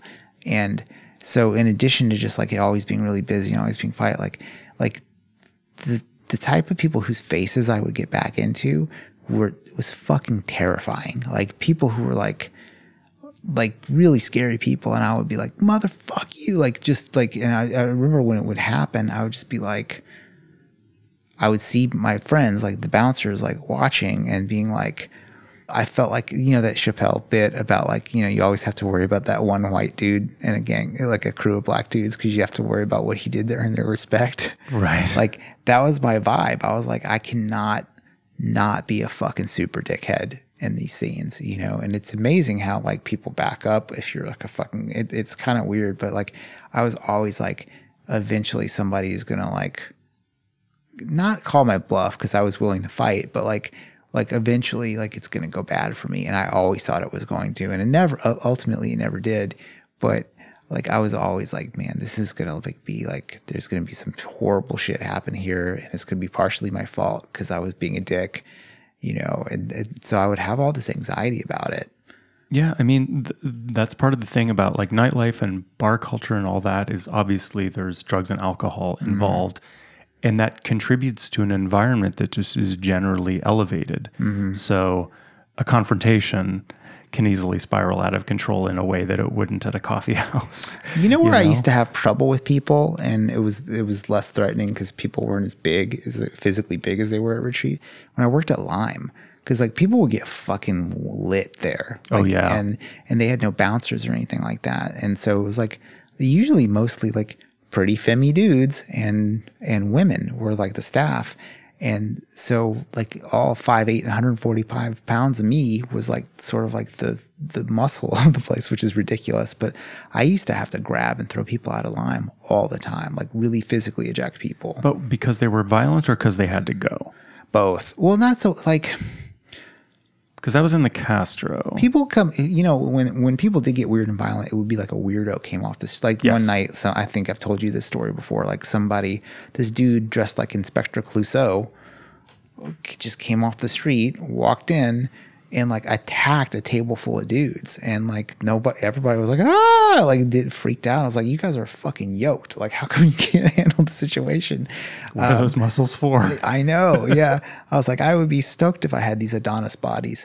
And I just like, remember I grabbed him by his fucking stupid trench coat and just grabbed him and he started laughing. That was what's so fucking disturbing about it. Like I grabbed him, he was like, oh, and I just took him. I was like, dude, this person just came in. This small Italian looking dude came in and attacked a table full of yoked black dudes, and now he's laughing. I was like, he's going to fucking stab me or something. Yeah. Oh, for sure. Yeah. And I just threw him out the door and he walked on his way. Like no big deal. But the other thing that was weird is like people would like grab waitresses. They had those short white skirts. Like people would grab waitresses' asses all the time in there. And you'd have to like be like, I don't care that you're gay. You're getting fucking tossed. Absolutely. You know? And people would get like all mad, like finger snap at you and stuff. And you're like, I'm going to fuck you up. You need to get out of here, you know? Yeah. I worked at the Stud for doing security for quite a while and was not witness to a single act of violence on guys' nights, only on women's nights. Oh, yeah, dude. There was a revolving, all these weeklies that were all women's parties, and it was all women of color, and it was pretty intense. I don't know who thought I should be the security guy for those parties, because I had no business interceding into the violence between like two black women, like at all. Dude, I would see fights between black women all the time at Rich Street. I mean, just any women in general, but like indie rock or pop scene girls rarely fought. That was not really a thing. But like the most savage fights I've seen have been between women. Like I've seen like the full on like grabbing by the hair and just fucking windmill punching people. And like it looks like comical, but I've seen women get really fucked up fighting each other. It's weird. It's like as I tell all this stuff, it's like if I'm writing a book, these are obviously the stories, you know, because they're super fun or whatever. But I just remember thinking I would never get out of it. I was like, this is going to be my life for fucking ever. Yeah. And then I never had a chance to work at a bar like you worked at, like a cool bar where people were normal. Like I would work there, or I would go like work with my buddy Pete, who's a fucking savage. Like I would go do like, I would work Ghost Ship, not the place that burned down, but the Halloween party that happened every year on Treasure Island. I would work that same thing. The fucking outrageous assholes, you know. Or like 1015. Like I worked at 1015 a few times. Wait, did you? Because I worked there for years, and that's a place where there was a fight all the time. Yeah. There's always something happening. I remember like I was like a not an on-call bartender, but like my friend was managing it. I think Jordan, I don't know if you knew Jordan. I think he was after your time, but he was just like, hey, if we ever need an extra hand, would you be willing? I was like, of course, I'll always work. And so I worked probably less than 10 times total, but like every time I worked there, I saw something totally fucking insane happen. But it was fun to work there for me. Fucking fun. I kind of loved it. I always was kind of bummed that I didn't get more shifts there, because it was like, bananas. That security staff is basically like a fucking militia. It is. Yeah. They were all armed. They were all ex-Marines and shit. They were really bad people. The head of security, who I won't name, I think he was like doing that job because he was thrown off the police force for using excessive force, which like, so that actually happens. Yeah, yeah. And then you run the security detail at a super club. Every time I worked there, it was like, I usually came in for some sort of big event. So it would be like a circuit party or something like that. Yeah. And, you know, the circuit parties are, I think, if I could only bartend at circuit parties, that would be my job. Like just for sure. Happy gay dudes wearing nothing, tipping huge amounts of money. It was like really like a pretty great scene. And it smells so good. I don't know about that. I feel like the smell of wet leather and lube. It's so pretty tasty. Enticing. Just sweaty balls. Yeah, it is pretty grotesque smelling that. It's like human chili, just mixing it up. But and then I would work corporate events. Yeah. Like you know, like all doctors or something like that. And like there's one, like people who come to like conferences like that get weird. You know, when they're out, especially when they're out of town. And like, I'd never been like like this one woman, she was like, she looked like a classic Karen, she looked like like a meme of a Karen. Yeah. And she was and I'd never had this happen before, but she was trying to get me and the other bartender to go fuck her in the bathroom. Wow. Like right there. And she's like, you guys want to go party in the bathroom? And she's like, and then we were like, oh, like, what do you mean at first? And she's like, you know what I mean? And I was like, oh, this is weird. Not unappealing, but weird, you know? But she was like a little on the older side, you know, and I was well into my relationship. So that was a no-go. I don't know. Sometimes I wonder, like, would it be worth trying to write a book about bartending? Like, or what it was like. But I feel like the bartending culture moved into that cocktail thing. So which I never had any connection to. So I don't think like a bartending memoir would be interesting to people. It might be because you would be talking about, I mean, obviously bar culture is still bar culture, but I think that so much of the New York Times type readers are so used to like craft cocktail bars. Mm-hmm. That's not where fights happen, right? Yeah, no. That the sort of like lawlessness of the aughts bar culture might actually be pretty interesting. Yeah, maybe. But, you know, like, I mean, say for some miracle it was a success and you get like, you know, your Kitchen Confidential moment. Like, I don't drink and I'm not a bartender anymore. So it's like, I'm not going to go to like Tales of the Cocktail or whatever. Yeah, your book tour is going to be pretty boring. I'm so far out of it. I mean, obviously that's way cart before the horse kind of fucking lottery talk right there. Right. But I think as a writer, you kind of have to think about that kind of thing now. It's like, it's not just enough to write your book. It's like, what are you going to do with the brief moment of success you have from your book? That's why I keep thinking about like, oh, maybe I would just concentrate on writing copywriting stuff, like, because I could at least go speak to corporate events. But right. It's been really fun to watch Monique's book coming out, like how social it is and how excited people are to read it. And, you know, like I couldn't believe how many people were in line to like get the book signed, you know? And not that I mean, obviously I thought it was going to be successful or whatever, but just to see it is kind of interesting. Oh, totally. Yeah. Yeah. Especially because like a book is such a fucking hard sell now. Like, I mean, I think she might have a chance to hit a bestseller list if it keeps selling like that, which would be pretty fucking exciting. Yeah, I'm so curious. Yeah. We stopped talking about the podcast. I guess we did. So how can we draw this back into talking about... I guess this is kind of the hard... This is like kind of how we talk after the show. We usually hang out after the podcast and talk for a long time afterwards about whatever.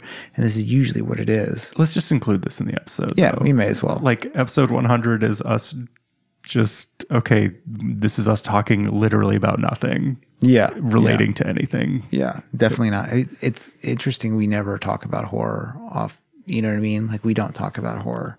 That's true. Yeah. I talk about horror with Lord Battle more than I talk about it with you. Interesting. Yeah.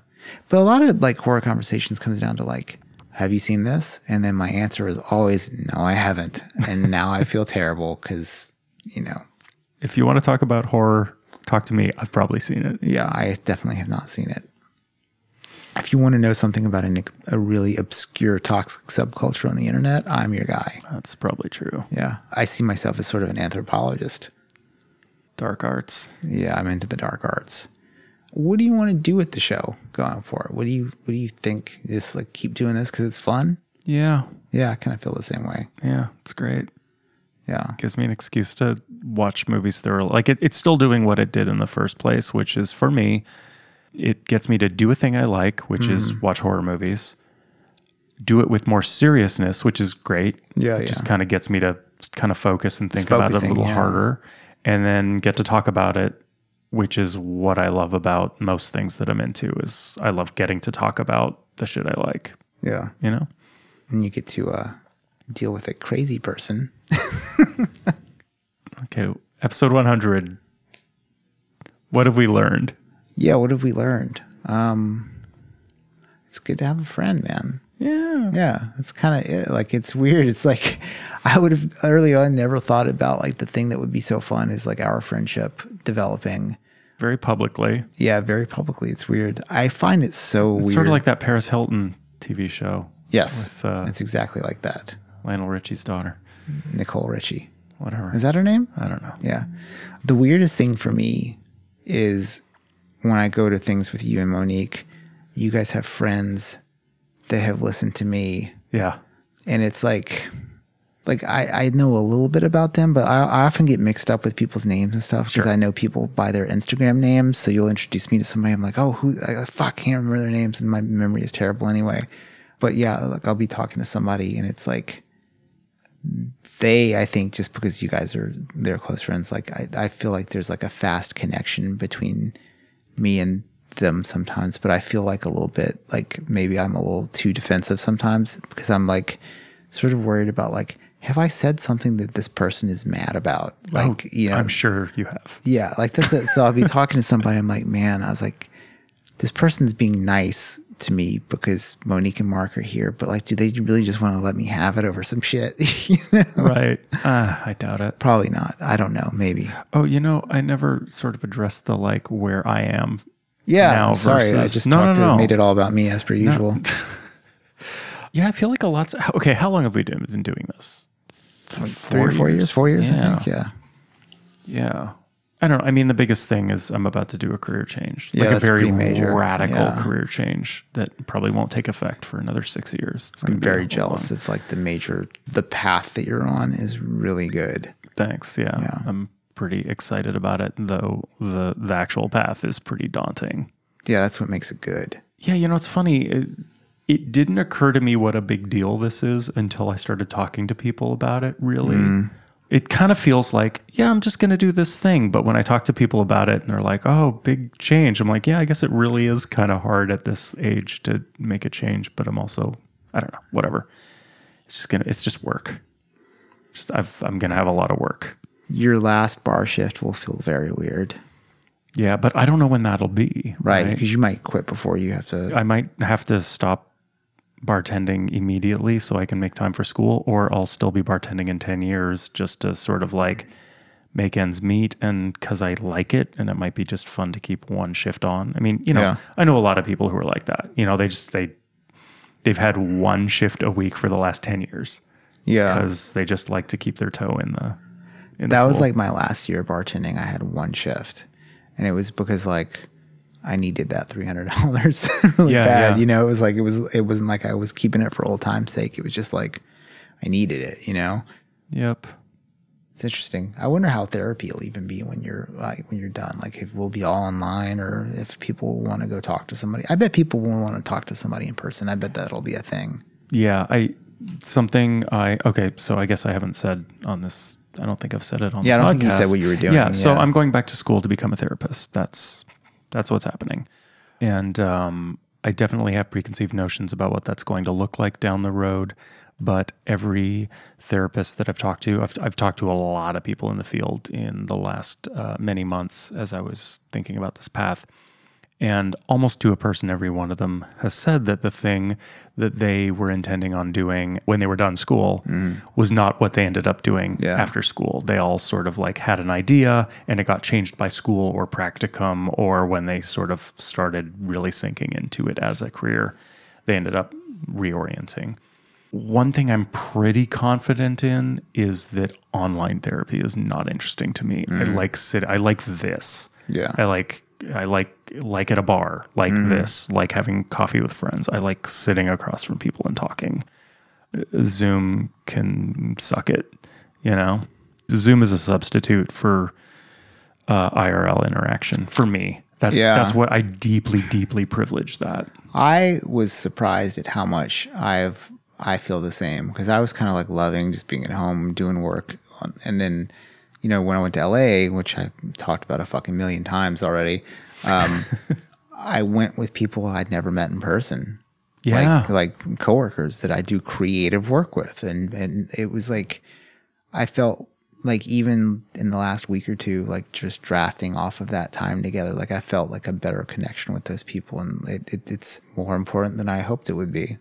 Yeah. Yeah. But it'll be weird, man, if you're in therapy school and I'm living in LA, hopefully, maybe I'll just have to fly down twice a month to come do episodes. Yeah. That's something I think we developed as an ethic, was like doing it in face to face. And that was like, I think one of the reasons why we haven't had as many guests is we had the idea of like, it's got to be in person. It's got to be in person, because we could have had a lot more guests if we were gone remote earlier. Oh, sure. Yeah. All right. Any last thing? I think that's it. I think if you're listening to this episode, you're probably a real deal fan. If you listen this far, you're certainly a real fan. Fan sounds weird, but like, you're a listener for sure. It's just crazy to me that people listen. It's crazy to me. Like that, like people will say, oh, did you, like I'll run into people, or like I have one or two coworkers who listen to episodes, and it's just fucking weird to me. Like very weird, but cool. Hopefully we can quit our day job soon. I guess, and with that, thanks for listening. Yep.